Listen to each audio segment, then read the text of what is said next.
ಕರಾವಳಿ ಅಭಿವೃದ್ಧಿ ಪ್ರಾಧಿಕಾರ ಅಂತ ಈಗಾಗಲೇ ಸರ್ಕಾರ ಮಾಡಿದೆ. ಆದ್ರೆ ಈ ವರ್ಷ ಅಧ್ಯಕ್ಷನೂ ಇಲ್ಲ, ₹1 ಹಣನೂ ಇಲ್ಲ. ನಾನು ನಿಮ್ಮ ಹತ್ರ ಬೇಡಿಕೆ ಇಡುವಂತದ್ದು, ಸರ್ಕಾರ ಕರಾವಳಿ ಅಭಿವೃದ್ಧಿ ಪ್ರಾಧಿಕಾರಕ್ಕೆ ಒಂದು ವಿಶೇಷವಾದಂತ ಕೊಡುಗೆ ಪ್ರತಿ ವರ್ಷ ಬಜೆಟ್ ನಲ್ಲಿ KKRD ಹೇಗೆ ಸಿಗ್ತಾ ಇದೆ ಅದೇ ರೀತಿಯಲ್ಲಿ ನಮಗೂ ಕೂಡ ಒಂದು ಕೊಡುವಂತದ್ದಾಗಬೇಕು. ಎರಡನೇದು ಏನು ಅಂತ ಕೇಳಿದ್ರೆ, ಇವತ್ತು ಹೆಚ್ಚಿನ ಕಟ್ಟಡಗಳು ಮತ್ತು ಹೆಚ್ಚಿನ ಆದಾಯಗಳು ಕೊಡುವಂತದ್ದು ಮಂಗಳೂರು ನಗರದಿಂದ ಕೊಡುವಂತದ್ದು. ಹಾಗಾಗಿ ಇವತ್ತು ಎಲ್ಲ ಬಿಲ್ಡಿಂಗ್ಗಳು, ಕನ್ಸ್ಟ್ರಕ್ಷನ್ ಆಕ್ಟಿವಿಟೀಸ್ಗಳು ಬಹಳ ದೊಡ್ಡ ರೀತಿಯಲ್ಲಿ ನಿಂತೋಗಿದೆ. ಯಾಕೆ ನಿಂತೋಗಿದೆ ಅಂತ ಹೇಳಿದ್ರೆ, ಕಳೆದ 20-22 ತಿಂಗಳುಗಳಿಂದ CRZ ವ್ಯಾಪ್ತಿಯಲ್ಲಿ ಮರಳು ತೆಗಿಲಿಕ್ಕೆ ಆಗುತ್ತಾ ಇಲ್ಲ. ಇವತ್ತು ಮರಳು ತೆಗೆಯದೆ, CRZ ವ್ಯಾಪ್ತಿಯಲ್ಲಿ ಮರಳು ತೆಗೆಯದೆ ಬಿಲ್ಡಿಂಗ್ ಕನ್ಸ್ಟ್ರಕ್ಷನ್ ಕಾಮಗಾರಿಗಳು ಬಹುತೇಕ ಕಡಿಮೆ ಆಗ್ತಾ ಹೋಗ್ತಾ ಇದೆ.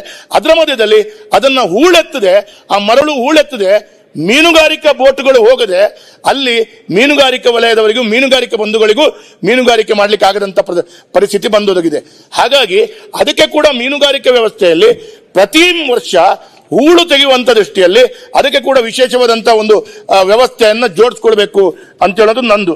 ಇನ್ನೊಂದು, ದಕ್ಷಿಣ ಕನ್ನಡ, ಉಡುಪಿ ಜಿಲ್ಲೆ, ಈ ಕರಾವಳಿ ಭಾಗದಲ್ಲಿ ಈಗಾಗಲೇ ಮಾನ್ಯ ಸುನಿಲ್ ಕುಮಾರ್ ಅವರು ಹೇಳಿದ್ರು, ಅತ್ಯಂತ ಹೆಚ್ಚಿನ ದೈವಸ್ಥಾನಗಳು ಇರುವಂತಹ ಕ್ಷೇತ್ರ.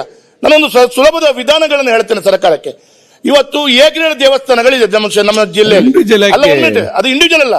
ಉದಾಹರಣೆಗೆ ನಾನು ಒಂದು ಉದಾಹರಣೆ ಕೊಡ್ತೇನೆ, ಸಂಪೂರ್ಣ ಕೇಳ್ಕೊಳ್ಳಿ ಸರ್. ಏಕಗ್ರೀವ ದೇವಸ್ಥಾನಗಳಿದೆ. ಏಕಗ್ರೀವ ದೇವಸ್ಥಾನ ಅಂದ್ರೆ ಅದಕ್ಕೆ ಆದಾಯ ಜಾಸ್ತಿ ಇದೆ.